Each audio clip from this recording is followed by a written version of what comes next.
बिस्मिल्लाहिर रहमानिर रहीम। नफ़हतुल अरब का मुकदमा है, सबक नंबर 9 में खुश आमदीद। देखें, अरबी अदब पर जिन लोगों ने एतराज़ किया था वो एतराज़ हमने गुज़िश्ता सबक के अंदर ज़िक्र किया था। आज के सबक के अंदर उसी एतराज़ का जवाब दिया गया है। इबारत देख लें, फिर तर्जुमा करते हैं और आखिर में इसकी तशरीह करते हैं। फ़मा हाउलाइ शिरज़िमतुल क़लीलतु इल्ला ज़फ़ादिउ हियाज़िन लम तरिद इल्लल माअल वासिला इलल काबी फ़लौमुल खुफ़ाशी ला यज़ुर्रु शम्सा व उवाउल कल्बी ला युज़लिमुल बदरा वलम्मा काना सहरुल लयाली मिम्मा जुबिला अलैहि अतशल उलूमी व हयारा मयादीनल कमाली। इबारत पढ़ दी है, इसका तर्जुमा देख लें। इबारत हो गई, अब इसका तर्जुमा दोबारा देख लें।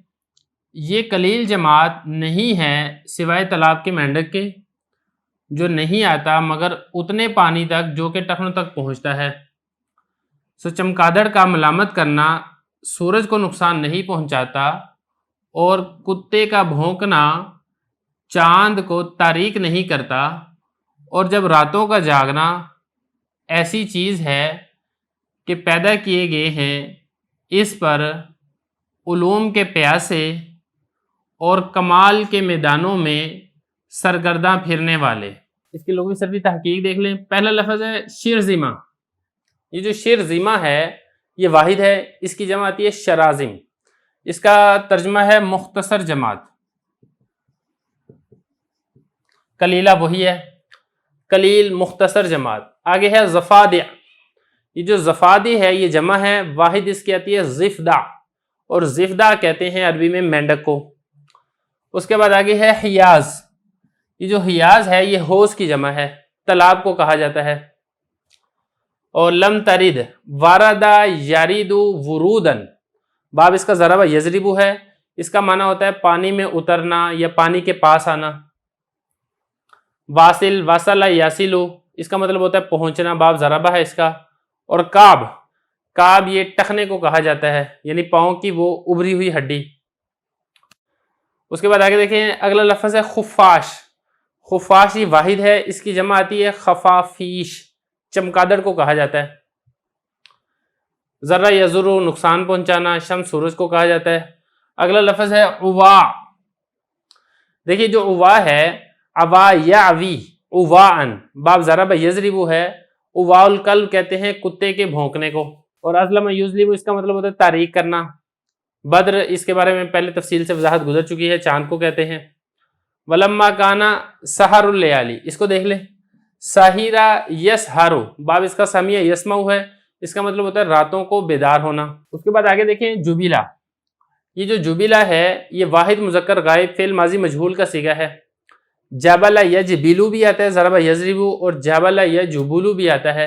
नासर यंसुरु, दो बाब इसके आते हैं, और इसका मतलब होता है पैदा होना, यानी पैदा हुए। इसी से कहते हैं जिबिल्लत, ये भी इसी से है कि जैसे फितरी कोई ऐब होता है ना, वो इंसान की तख्लीक के अंदर फितरी तौर पे होता है। जैसे फितरी तौर पे एक बंदा नबीना होता है, या फितरी तौर पर उसकी जबिल्लत के अंदर कोई आदत होती है, तो ये जबिल्लत उसी से ही है। आगे लफ्ज़ देखें अतशा। देखिए अतशा ये जमा है, इसकी वाहिद आती है अतशान, प्यासे को कहा जाता है। उलूम ये इल्म की जमा है। उसके बाद आगे देखें हयारा। हयारा ये जमा है, वाहिद इसकी आती है हैरान। हैरान उर्दू में भी इसी माना के अंदर इस्तेमाल होता है। और उसके बाद आगे मयादीन है, ये मैदान की जमा है। और कमाल उर्दू में भी कमाल ही के माना में इस्तेमाल होता है। देखिए इबारत हमने पढ़ ली है, लुग़वी सर्फ़ी तहकीक हमने कर ली है, तर्जुमा कर लिया है। चलते हैं इसकी तशरीह की तरफ। हज़रत फरमा रहे हैं कि ये जो कलील जमात है जो कि अदब अरबी के ऊपर एतराज़ कर रही है, इनकी मिसाल ऐसी है जैसा कि तालाब का मेंढक। और तालाब भी कोई बहुत बड़ा तालाब नहीं, बल्कि उसके अंदर इतना कम पानी जितना कि वो पाँव के टखनों तक आता हो। और जो तालाब का मेंढक होता है वो, उसकी तो कुल कायनात वही तालाब होती है। उसको तो नहीं मालूम कि इस तालाब से कहीं ज़्यादा पानी दरियाओं के अंदर, समंदरों के अंदर मौजूद है। तो इसी तरह जो अदब अरबी के ऊपर एतराज़ करने वाले हैं, इन्होंने अरबी अदब के अंदर कुछ अशार दे के, कुछ फोहश बातें देखकर इन्होंने सारे अदब अरबी को उसी के ऊपर क़यास कर लिया। हालांकि जो उम्दा बातें हैं, अच्छे निकात हैं, दकीक बातें हैं, खूबसूरत बातें हैं, अखलाक को महज़ब करने वाला कलाम है, वो सारे का सारा इनकी आंखों से ओझल हो गया। तो इसलिए कुएं के मेंढक नहीं बनना चाहिए, तालाब का मेंढक नहीं बनना चाहिए, बल्कि सारी हकीकत हाल को देखकर फिर फैसला करना चाहिए। तो इसीलिए हज़रत ने फरमाया कि जो कलील जमात है ये तो तालाब के मेंढक हैं, और तालाब भी वो کہ جس کے اندر پانی صرف ٹخنوں تک آتا ہو. پھر آگے فرمایا کہ جس طریقے سے چمگادڑ ہے نا وہ رات کو نکلتی ہے، سورج کی روشنی اس کو نقصان دیتی ہے، اس کو تکلیف دیتی ہے، اس کو سورج کی روشنی پسند نہیں آتی. اگر وہ سورج کے اوپر ملامت کرتی رہے، اس کو برا بھلا کہتا رہے، تو پھر سورج کے اوپر تو اس کی ملامت کا کوئی اثر نہیں ہوتا. اسی طرح یہ جو قلیل جماعت ہے یہ عربی ادب کے اوپر اگر لعنت ملامت کرتی بھی ہے تو اس سے عربی ادب کی کمال کے اوپر، ادبی عرب کی گہرائی کے اوپر، اس کی فضیلت کے اوپر کسی قسم کا کوئی اثر نہیں پڑتا. اور جس طریقے سے راتوں کو اگر آپ نے دیکھا ہوگا کہ جو کتے ہیں وہ چاند کی طرف دیکھ کے بھونکتے ہیں، تو چاند کو تو کتے کے بھونکنے سے کوئی اثر نہیں پڑتا. تو اسی طرح اگر کوئی ادبی عرب پر بھونکتا ہے، اس کو برا بھلا کہتا ہے، تو ادبی عرب کو اس سے کسی قسم کا کوئی فرق نہیں پڑتا.